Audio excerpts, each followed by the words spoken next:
Hello guys, welcome back to my new video. আজ আরও একটা ছোট্ট গল্প নিয়ে চলে এসেছি। আজ আমরা গিয়েছিলাম গনগনি। তো এটা গড়বেতায় অবস্থিত, যার আমাদের এখান থেকে দূরত্ব 35 থেকে 40 কিলোমিটার। তাই আমরা বাইকে করেই চলে গিয়েছিলাম। তো গাইস, আমরা আজ এসে গেছি গ্র্যান্ড ক্যানিয়ন, গড়বেতার এটা। হ্যাঁ, তো আমাদের নদীর স্রোতের জন্য এটা হয়েছে। তো ওটা খুব সুন্দর দেখতে লাগছে, তোমরা আসতে পারো এখানে আর একটা টাইম স্পেন্ড করে যেতে পারো এখানে। যে হ্যাঁ, ভালো জায়গা এখানে। তারপর ওপরের দিকে সমস্ত রকম রেস্টুরেন্ট বা সমস্ত দোকানই পেয়ে যাবে, থাকার জন্য লজও আছে হয়তো। সেরকম আমরা জানি না, কিন্তু আমরা বাইকে আসছি। তো কেমন লাগলো বলতে, আমাদের তো খুবই ভালো লেগেছে। একদম দারুণ সুন্দর জায়গা, দারুণ সুন্দর, কম বাজেটের মধ্যে সব থেকে বেস্ট জায়গা এটাই আছে। তো তোমরা আসতে পারো এখানে, খুব ভালো জায়গা। এখানে নদীটা দেখাবো আমরা, ঠিক আছে, দেখতে পাবে তোমরা। তো পশ্চিমবঙ্গের গড়বেতার গনগনি, যা আমাদের বাংলার গ্র্যান্ড ক্যানিয়ন নামে পরিচিত, প্রকৃতির এক অসাধারণ দৃশ্য এখানে দেখতে পাওয়া যায়। সৌন্দর্য আর রহস্যময় যেমন একসাথে মিশে গেছে। এই অঞ্চলের যে বিস্ময়কর ব্যাপারটা, এটা হচ্ছে খাদ, যা শিলাবতী নদীর ক্ষয়ক্রিয়ার ফলে গঠিত হয়েছে। গনগনির যে প্রাকৃতিক গঠন, এটা এতটাই সুন্দর যে প্রতিটা কোণে চোখে পড়বে তোমার। প্রকৃতি নিজের শিল্পকলা নিজেই তৈরি করেছে। বর্ষাকালে এই অঞ্চলটাকে আরও জীবন্ত বলে মনে হয়।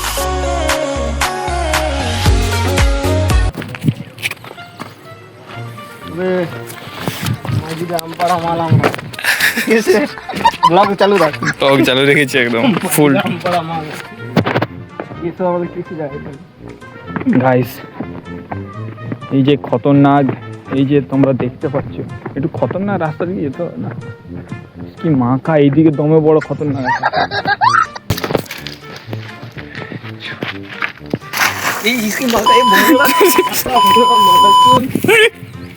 গালি কেন দিচ্ছ?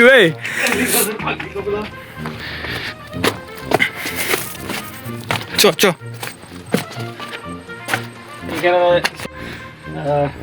এখানে আপনারা যতগুলো খাদ দেখতে পাচ্ছেন, আগে শুনেছিলাম পৌরাণিক কথা অনুযায়ী এখানে ভীম আর দুর্যোধনের মধ্যে যুদ্ধ হয়েছিল কুরুক্ষেত্রের যুদ্ধের সময়, তার কিছু আগে।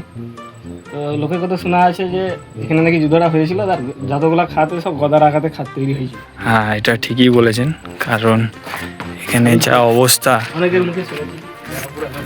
দেখতে সত্যি খুব সুন্দর, আর একটা অভিজ্ঞতার যে সম্মুখ হতে হচ্ছে আমাদিকে।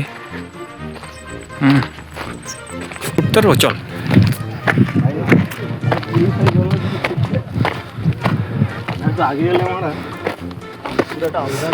ধরবে ওর, ছেড়ে দিলে কাছাড়ে খেয়ে যাবো, ঠিক আছে? ছেড়ে দিলে চলে যাই। এই প্যান্টটা পরে আমার ভুল।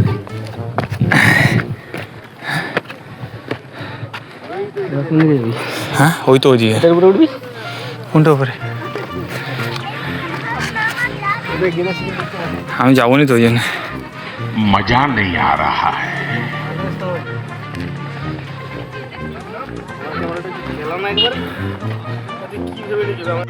कोई बात नहीं सेन्योरिटा, कोई बात नहीं। बड़े बड़े देशों में ऐसी छोटी छोटी बातें होती रहती हैं। না ভাই সাহেব, খালবি নন মেক। ভাই সাহেব, শাহরুখ খানকে পাওয়া গেছে এই মুহূর্তে, ঠিক আছে? গোমুখ গুহা থেকে গঙ্গা নদীর উৎপত্তি হয়েছে, আর চুমুক গুহা থেকে এই গান্ডুর উৎপত্তি হয়েছে। গান্ডু ওখান থেকে যাবো। হ্যাঁ দেখ ভাই, আমি হসপিটাল যেতে বলি, আমার বাইকের তেল কম আছে। যেতে কি করে পারবি? আরামসে। এই তো মানে বাঁয়ে হাতকে তুড়ি মারবে। তো যা মা, দেখ এটা তুড়ি মারবো, তারপরে দিকে কষ্ট কষ্টে জানা, যাতে ভিউয়ার্স বল।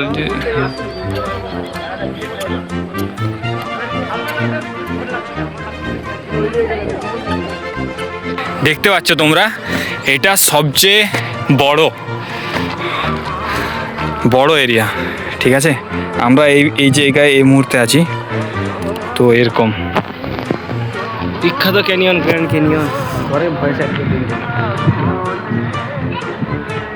কি ভাই, মুম্বাই সাইড এত উঁচু হ্যাঁ হ্যাঁ গাইস, এত উঁচু পাহাড়ে উঠে আর নামার জন্য আমার সত্যি সত্যি বলছি ফেটে যাচ্ছে।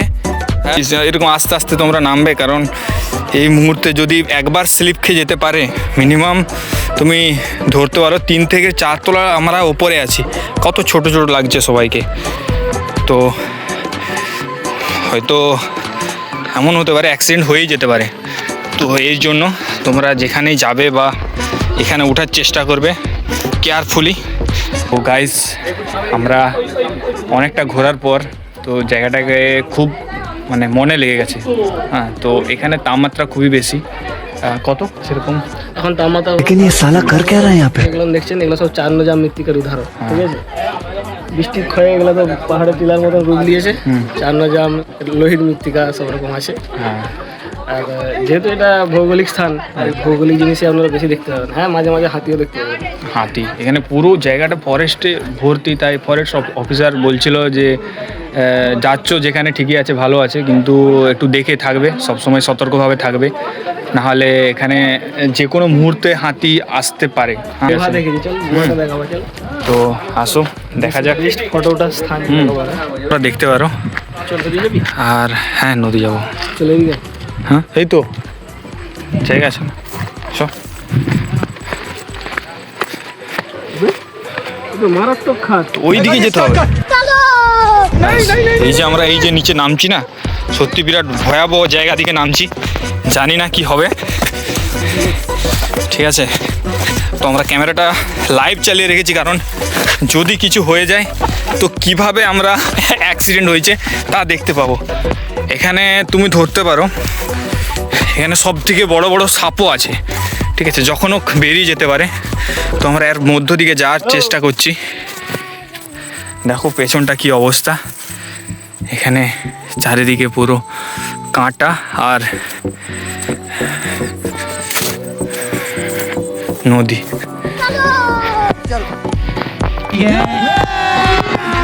अभी मजा आएगा ना भिड़ो।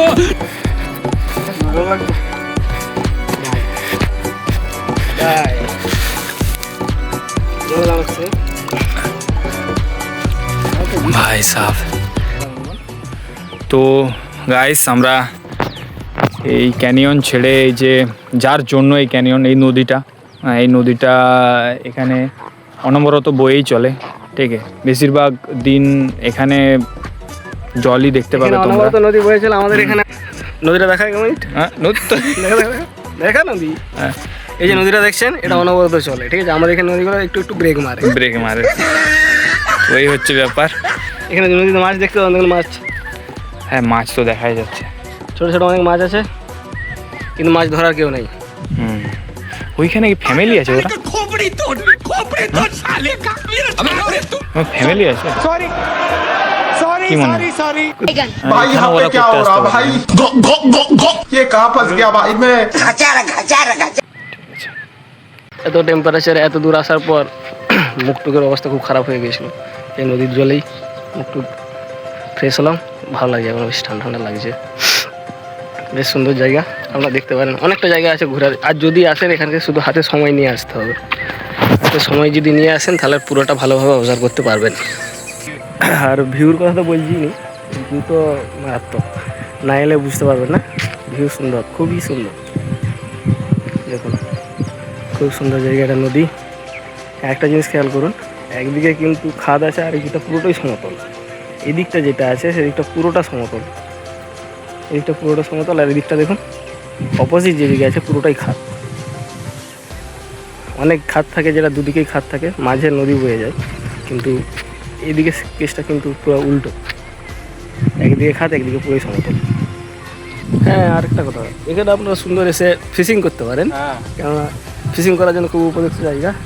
আর মাছও পাবেন, ক্যামেরায় হয়তো আসবে না, কিন্তু মাছ আসে এখানে, মাছ ধরা। এই বাবাটা নতুন এসছে খড়গপুর থেকে, খড়গপুর আইআইটি কলেজ থেকে না পাস আউট আপনার? আইআইটি থেকে না college? IIT pass. IIT pass. IIT কোন কোন কোন সালে হয়েছে এটা? 2003। 2003-এ? তো তোমার দাড়ি ফাড়ি কেন পাকেনি দাদা? 2003 নয়, 2 শতাব্দ 3 দুই শতাব্দী, যীশু খ্রিস্টের বছর জন্মের 5 বছর আগে। 5 বছর আগে। তো মানে তাহলে তোমার দাড়ি কেন পাকেনি? মানে কি রাজ তোমার? তুমি কি খাও? আদিবাসী হেয়ার অয়েল আদিবাসী আর খাও? মাথায় মাখে মাখি, খাই মাথা, মানে জল খাওনি? আমার সব অয়েল। সব অয়েল দিয়ে চলে? অয়েল ফ্রি লাইফে আমার সবই অয়েল।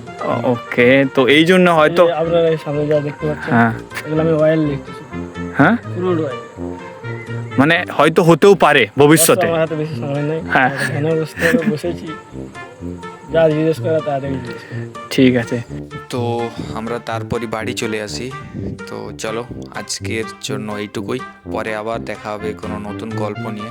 তো প্লিজ যদি ভালো লাগে তো চ্যানেলটাকে সাবস্ক্রাইব করে দিও, লাইক করে দিও, আর তোমার কোনো বন্ধু যদি গনগনি যেতে চায় তো তাকে শেয়ার করে দিও।